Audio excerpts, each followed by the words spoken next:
마태복음 7장 21절에서 27절까지의 말씀입니다.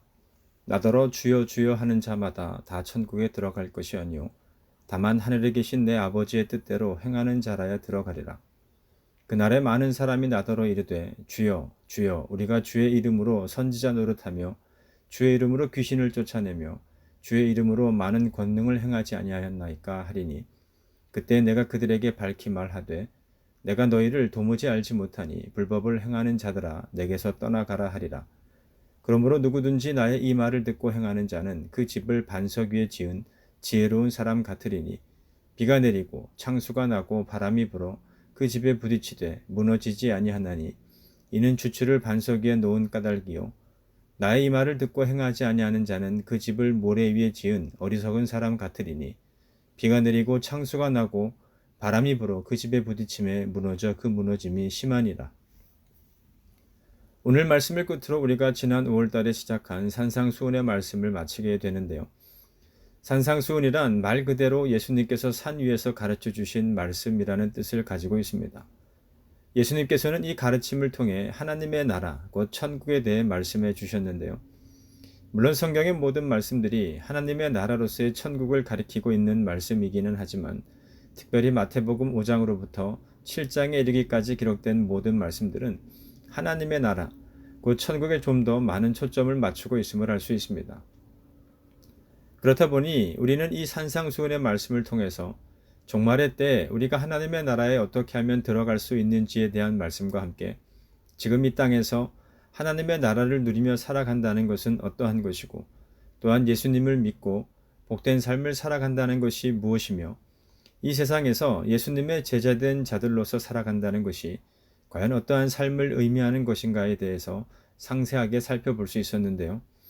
이를 한마디로 표현하자면 구원이라는 단어로 표현할 수 있을 것 같습니다. 즉 예수님께서는 산상수훈의 말씀을 통해 계속해서 구원에 대해서 말씀하셨다는 의미인데요.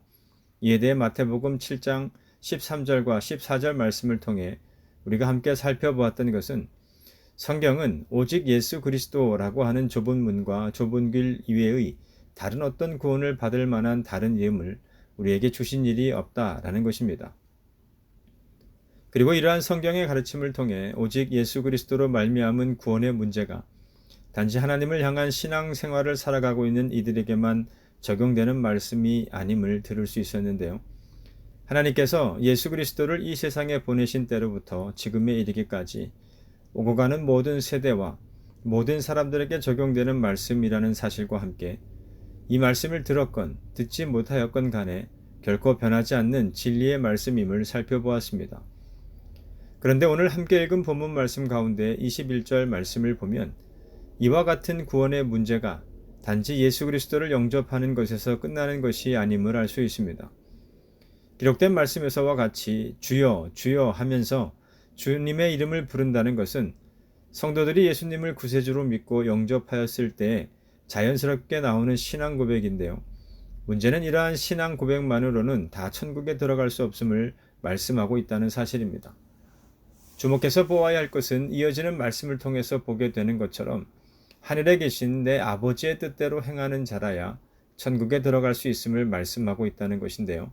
그렇다면 이 말씀에서 하나님의 뜻대로 행한다는 것이 의미하는 것은 과연 무엇일까요? 요한복음 6장 39절과 40절에 기록된 말씀을 함께 읽어보도록 하겠습니다.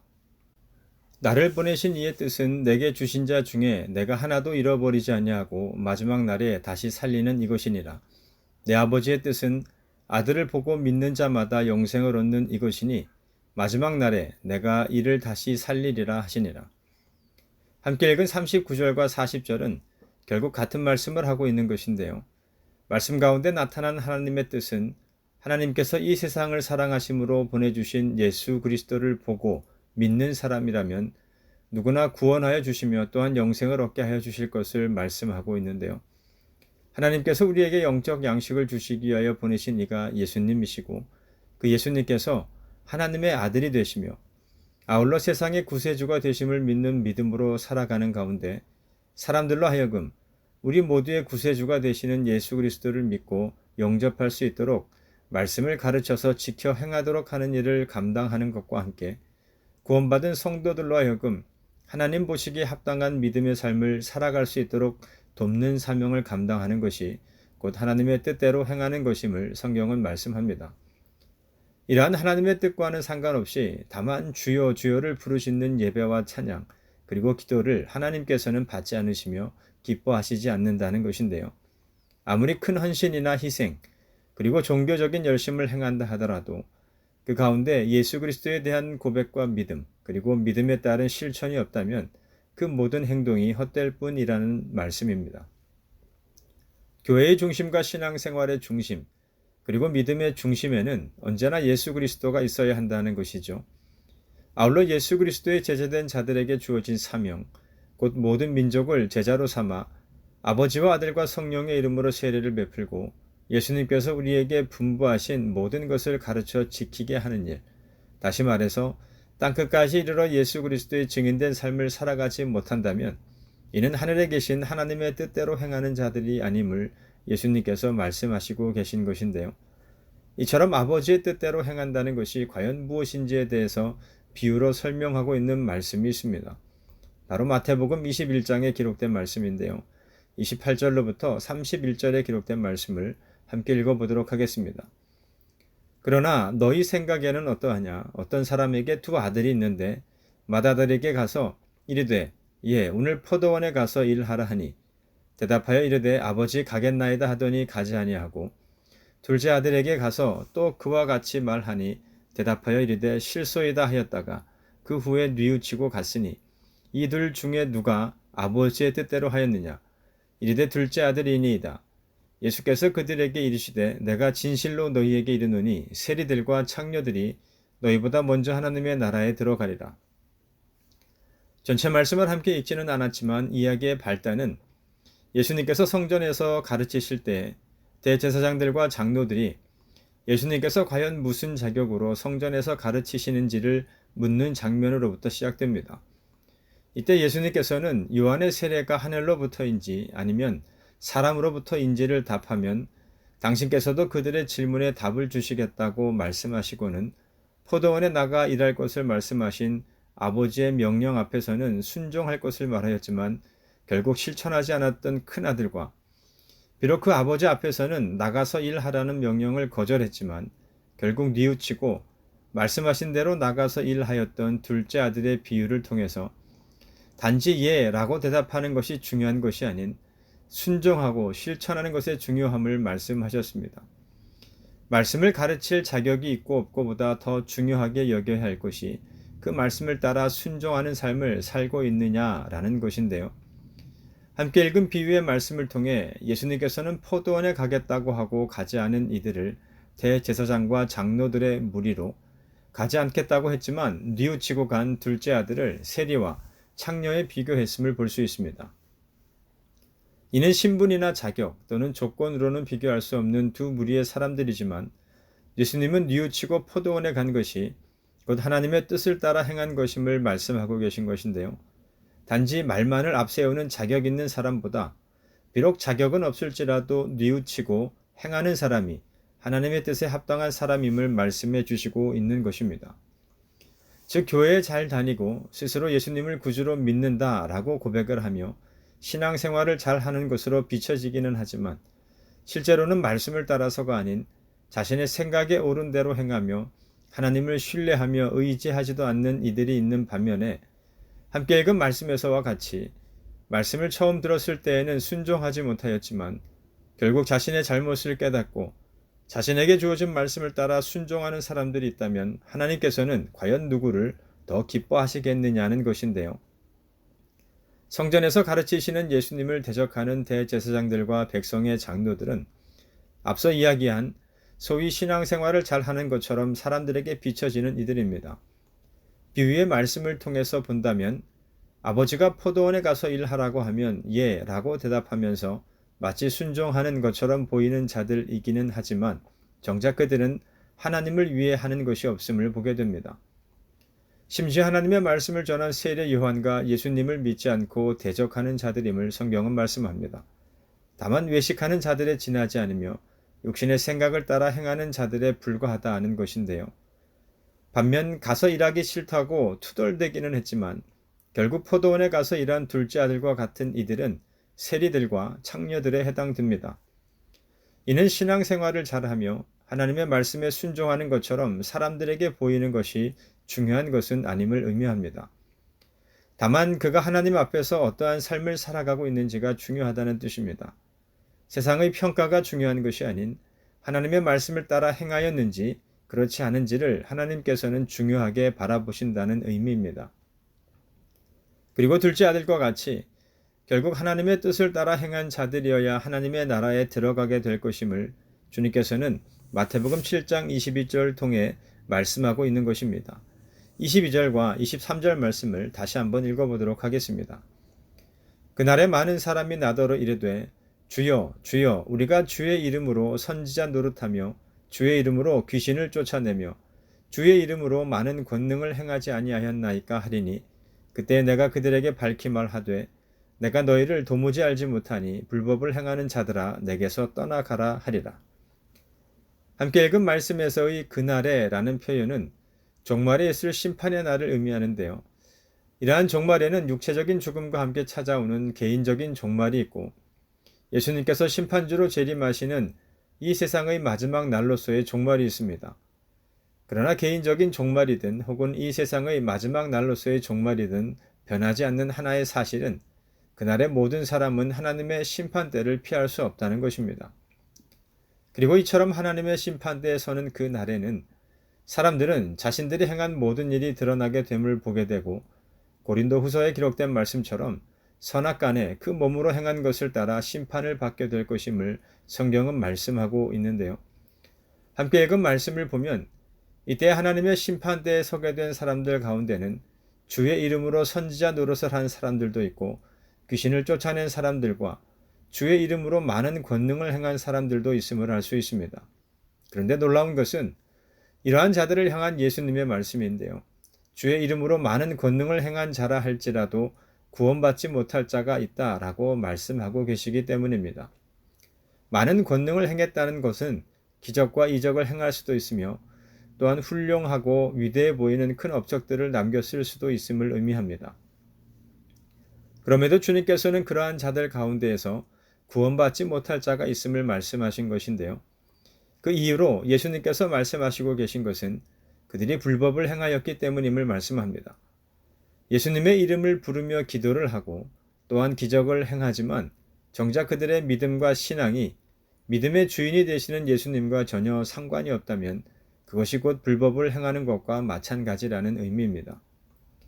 우리가 지난 시간에 함께 살펴보았던 것처럼 거짓 선지자들도 예수님의 이름으로 그러나 예수님과는 상관없는 여러 가지 일을 합니다. 예수님을 사랑하기 때문에 하는 것이 아닌 다만 자신들의 육체의 정욕을 만족시키기 위하여 예수님의 이름을 이용한다는 것인데요. 실제로 오늘 우리 가운데 잘 알려진 여러 이단이나 사이비 종교 단체들을 보면 동일하게 교회라는 이름을 사용하고 동일한 성경책을 봅니다. 그러나 우리가 잊지 말아야 할 것은 거짓 선지자들이나 이단 및 사이비 종교 단체에 속한 이들이 말씀을 잘 가르쳐서 마음에 감동을 줄 수도 있고 때로는 이적을 일으키기도 하면서 마치 자신들이 진짜인 것처럼 착각하게 만들 수 있다는 것인데요. 병 고침이나 예언 등과 같은 은사가 성령을 통해 주어지기도 하지만 사탄 또한 이러한 일들을 통해 사람들의 마음을 미혹할 수 있음을 잘 경계하여야 할 것입니다. 따라서 많은 사람들이 몰리고 또한 많은 사람들이 그 가르침에 감동을 받고 감격을 하며 그 안에서 권능과 이적이 행해지는 것이 나타난다고 해서 그것이 또는 그 사람이 반드시 하나님의 뜻을 따라 행하는 교회나 또는 참 선지자가 되는 것은 아닙니다. 하나님의 뜻을 따라 행한다는 것이 반드시 종교적 열심이나 권능의 행함을 보고 구분되는 것은 아니라는 것이죠. 오직 예수 그리스도만이 유일한 구원자가 되시며 그분을 통해서만 하나님께로 나아갈 수 있음을 가르치고 전하면서 성령의 인도하심 가운데 성령의 열매를 맺는 삶을 살아가는 것이 곧 하나님의 뜻대로 행하는 자들임을 성경은 말씀합니다. 따라서 24절 이하에 기록된 말씀을 통해 주님이 말씀하시고자 하는 하나님의 뜻대로 행하는 것이란 먼저는 예수 그리스도를 우리의 유일한 구원자로 믿으며 고백하는 것임을 말씀합니다. 24절 말씀을 읽어보도록 하겠습니다. 그러므로 누구든지 나의 이 말을 듣고 행하는 자는 그 집을 반석 위에 지은 지혜로운 사람 같으리니. 함께 읽은 말씀을 보면 예수님의 말씀을 듣고 행하는 자는 반석 위에 집을 지은 자라고 말씀합니다. 여기서 반석이란 예수 그리스도를 상징하고 예수님의 말을 듣고 행한다는 것의 의미는 예수님이 우리의 구세주가 되신다는 가르침과 그분의 말씀을 믿음으로 받아들여서 그 믿음을 따라 살아가는 것을 의미합니다. 그런데 25절 말씀을 보면 어떠한가요? 비가 내리고 홍수가 나고 바람이 부는 것과 같은 큰 환난과 어려움의 상황이 올 때 반석 위에 지은 집은 무너지지 않는다라고 말씀합니다. 그렇다면 25절에서 말씀하고 있는 큰 환난과 어려움의 상황이란 과연 어떠한 때를 의미하는 것일까요? 물론 여러 가지 의미로 이해해 볼 수도 있겠지만 여기서 말씀하고 있는 큰 환난과 어려움의 상황이란 일반적으로 우리의 믿음을 시험하는 환난을 의미하고 궁극적으로는 종말의 때를 상징하는 것이라 할 수 있습니다. 앞서도 언급하였듯이 이 종말의 때에는 개인적인 종말과 이 세상의 마지막 날로서의 종말이 있음을 말씀드렸는데요. 비록 둘로 구분되기는 하지만 이 가운데 어느 하나의 종말이라도 임하게 되면 우리의 인생은 끝나게 된다는 사실에는 다름이 없습니다. 따라서 중요한 것은 하나님 외에는 그 때와 그 시기를 알 수 없는 이 종말을 우리가 어떻게 예비하여야 하느냐는 것인데요. 바로 24절 말씀에 기록된 것처럼 나의 이 말을 듣고 행하는 자의 삶을 살아가는 것입니다. 다시 말씀드리자면 예수 그리스도께서 우리의 유일한 구세주가 되신다는 믿음과 함께 그분의 말씀에 순종하는 삶을 살아가는 것임을 성경은 말씀합니다. 예수 그리스도라고 하는 영원히 변치 않는 반석 위에 우리의 믿음의 터와 기둥을 세워 놓으면 우리의 구원은 절대로 흔들리거나 무너지지 않을 것이라는 뜻입니다.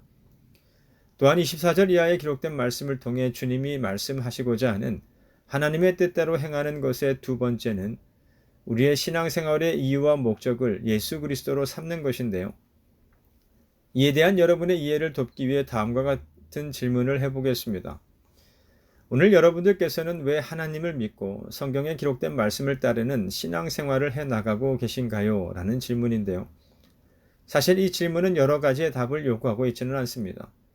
그런데 적지 않은 이들이 이 질문에 답하는 것을 보면 복을 받기 위해서라든지 마음의 안정을 찾기 위해서라든지 혹은 사람들과의 교제 또는 구제와 봉사 활동이 목적임을 밝히는 이들이 있습니다. 물론 우리가 신앙생활을 하면서 이러한 것들을 얻지 못하게 되는 것은 아닙니다. 우리가 잘 알고 있는 것처럼 성경은 하나님이 곧 복의 근원이심을 말씀합니다. 그리고 하나님의 말씀을 따라 행하는 자들을 위해 하나님께서 주시는 복에 대한 말씀들도 분명히 성경에 기록되어 있습니다. 그리고 교회를 통하여 바른 믿음을 가지고 바른 신앙생활을 해 나가는 것이 우리의 삶과 인생에 그리고 마음에 유익과 평안을 줄 수 있는 것 또한 사실임을 성경은 말씀합니다. 그러나 우리가 신앙생활을 하는 이유, 즉 우리가 예수 그리스도를 믿는 것이 이러한 것들만을 목적으로 하여서는 결코 안 됩니다. 신앙생활을 하면서 하나님께 구할 수는 있겠지만 이것이 신앙생활에 있어서의 최우선순위가 되어서는 안 된다는 것인데요. 왜냐하면 성경에서 말씀하고 있는 신앙생활에 있어서의 목적이 구원에 있기 때문에 그렇습니다. 따라서 우리 신앙생활의 이유와 목적을 예수 그리스도로 삼는다는 것은 신앙생활에 있어서의 최종 목적인 구원을 이루기 위해 예수 그리스도라고 하는 좁은 문과 좁은 길을 걸어가는 것을 의미합니다. 예수님으로부터 배우고 예수님을 닮아가는 삶을 살아가야 한다는 것인데요. 그렇다면 여러분들께서 예수님께로부터 배우고자 하는 것은 무엇일까요? 그리고 예수님의 무엇을 닮아가기를 원하십니까? 이에 마태복음 11장에 기록된 말씀은 우리가 예수님께로부터 배워야 할 것이 온유와 겸손임을 말씀합니다. 그래야 우리 마음이 쉼을 얻게 된다는 것인데요. 예수님께서 이 세상에 오심이 섬김을 받기 위해서가 아닌 섬기기 위해서 오셨다는 성경 말씀은 예수님을 구주로 영접한 우리 또한 예수님처럼 낮아지고 겸손해져야 하는 것임을 말씀하고 있습니다. 예수님을 더 깊이 알아가고 닮아가는 자리로 나아가는 것을 신앙생활에 있어서의 가장 중요한 방향으로 삼아야 한다는 것인데요. 이것이 곧 그리스도인 된 우리가 우리 신앙생활의 이유와 목적을 예수 그리스도로 삼는다는 것의 의미이며 또한 예수 그리스도라고 하는 반석 위에 우리의 믿음과 신앙의 기초를 쌓는 것으로서의 하나님의 뜻대로 행하는 것임을 성경은 말씀합니다. 그리고 예수님께서 말씀하시고자 하는 하나님의 뜻대로 행하는 것의 마지막은 우리 인생의 의미와 목적을 예수님께 두는 것입니다.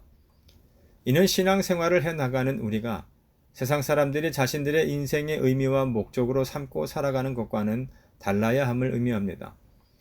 우리가 걸어가야 할 길은 우리를 멸망으로 인도하는 넓은 문이 아닌 생명으로 인도하는 좁은 문이어야 한다는 것인데요. 어떻게 하면 잘 먹고 잘 살까?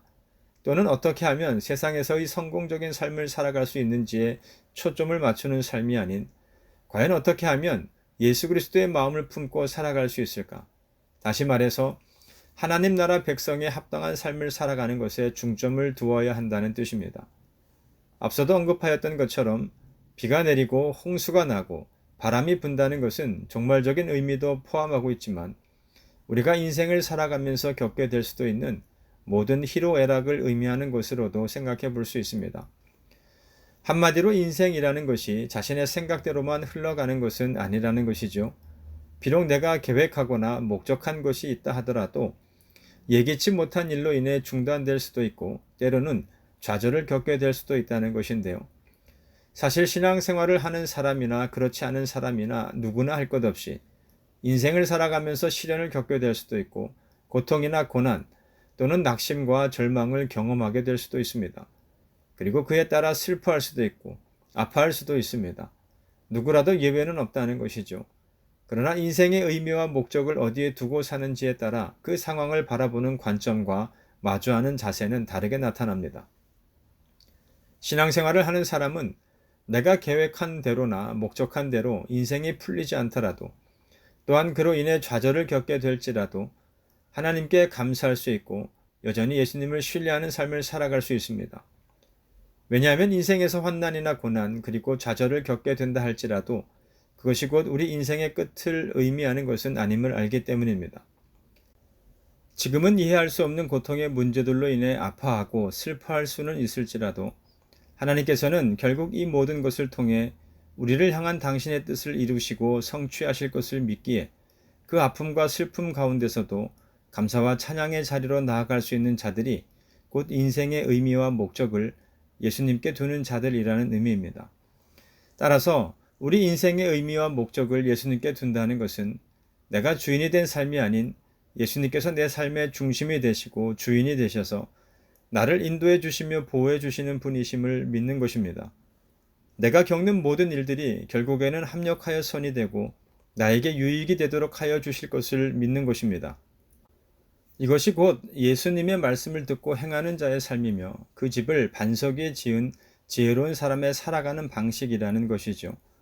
바로 하나님의 뜻대로 행함으로 천국에 들어가는 자의 삶을 살아가는 것임을 예수님께서는 오늘 본문을 통해 그리고 산상수훈의 모든 말씀을 통해 가르쳐 주시고 계신 것입니다. 바라기는 함께한 우리 모두가 세상에서의 삶을 살아가며 예수 그리스도 이외의 다른 반석을 구하거나 찾는 어리석은 자가 되지 않기를 소원합니다.